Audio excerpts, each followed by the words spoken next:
ಸರ್ವಜ್ಞನ ವಚನಗಳು. ಸತ್ಯರ ನುಡಿತೀರ್ಥ ಮತ್ತೆ ಜಂಗಮ ತೀರ್ಥ, ಉತ್ತಮರ ಸಂಗವದು ತೀರ್ಥ, ಉತ್ತಮರ ಸಂಗವದು ತೀರ್ಥ, ಹರಿವ ನೀರೆತ್ತಣ ತೀರ್ಥ ಸರ್ವಜ್ಞ. ತೆಂಗಿಗೂ ಹಿರಿಯರಿಗೂ ಹಂಗು ಮಾಡಲು ಬೇಕು, ತೆಂಗಿನ ಮೊದಲ್ಗೆ ನೀರೆರೆಯೇ, ತೆಂಗಿನ ಮೊದಲ್ಗೆ ನೀರೆರೆಯೇ, ಕಡೆಯಲ್ಲಿ ಹಿಂಗದೆ ಕೊರಗು ಸರ್ವಜ್ಞ.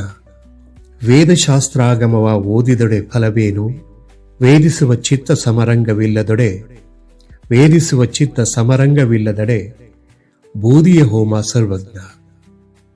ನೋಡಿ, ಇದರಲ್ಲಿ ಎಷ್ಟು ಅರ್ಥಗರ್ಭಿತವಾಗಿದೆ ಎಂದರೆ, ಸತ್ಯರ ನುಡಿತೀರ್ಥ ಮತ್ತೆ ಜಂಗಮ ತೀರ್ಥ, ಉತ್ತಮರ ಸಂಗವದು ತೀರ್ಥ. ಯಾವ್ದ್ಯಾವುದು ತೀರ್ಥ ಅಂತ ಹೇಳ್ತಾರೆ? ಸತ್ಯರ ನುಡಿತೀರ್ಥ ಮತ್ತೆ ಜಂಗಮ ತೀರ್ಥ, ಉತ್ತಮರ ಸಂಗವದು ತೀರ್ಥ, ಹರಿವ ನೀರೆತ್ತಣ ತೀರ್ಥ ಸರ್ವಜ್ಞ. ಹರಿವ ನೀರೆತ್ತಣದ ತೀರ್ಥ ಎಂಬುದಾಗಿ ಪ್ರಶ್ನೆ ಮಾಡ್ತಾರೆ. ವೇದಶಾಸ್ತ್ರಾಗಮವ ಓದಿದೊಡೆ ಫಲವೇನು, ವೇದಿಸುವ ಚಿತ್ತ ಸಮರಂಗವಿಲ್ಲದೊಡೆ, ಬೂದಿಯ ಹೋಮ ಸರ್ವಜ್ಞ. ವೇದಶಾಸ್ತ್ರಗಳನ್ನೆಲ್ಲ ಓದಿದರೆ ಏನು ಫಲ?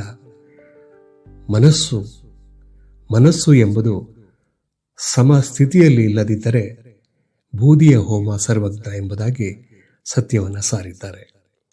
ತೆಂಗಿಗೂ ಹಿರಿಯರಿಗೂ ಹಂಗು ಮಾಡಲು ಬೇಕು, ಅಂದರೆ ತೆಂಗಿನ ಮರಕ್ಕೆ ಮತ್ತು ಹಿರಿಯರಿಗೆ ಹಂಗು ಮಾಡಲು ಬೇಕು. ಅಂದರೆ ತೆಂಗಿಗೆ ಮೊದಲು ನೀರೆರೆದ್ರೆ ಹೇಗೆ ಕೊನೆಯವರೆಗೂ ಕಾಪಾಡುತ್ತೋ ಹಾಗೆ ಹಿರಿಯರಿಗೂ ಸಹ ಪ್ರೀತಿಯಿಂದ ಕಂಡ್ರೆ ಕೊನೆಯವರೆಗೂ ಹಿಂಗದೆ ನಮ್ಮನ್ನು ಸಲಹುವುದು ಎಂಬುದಾಗಿ ಸರ್ವಜ್ಞ ಈ ವಚನದಲ್ಲಿ ಹೇಳಿದ್ದಾರೆ.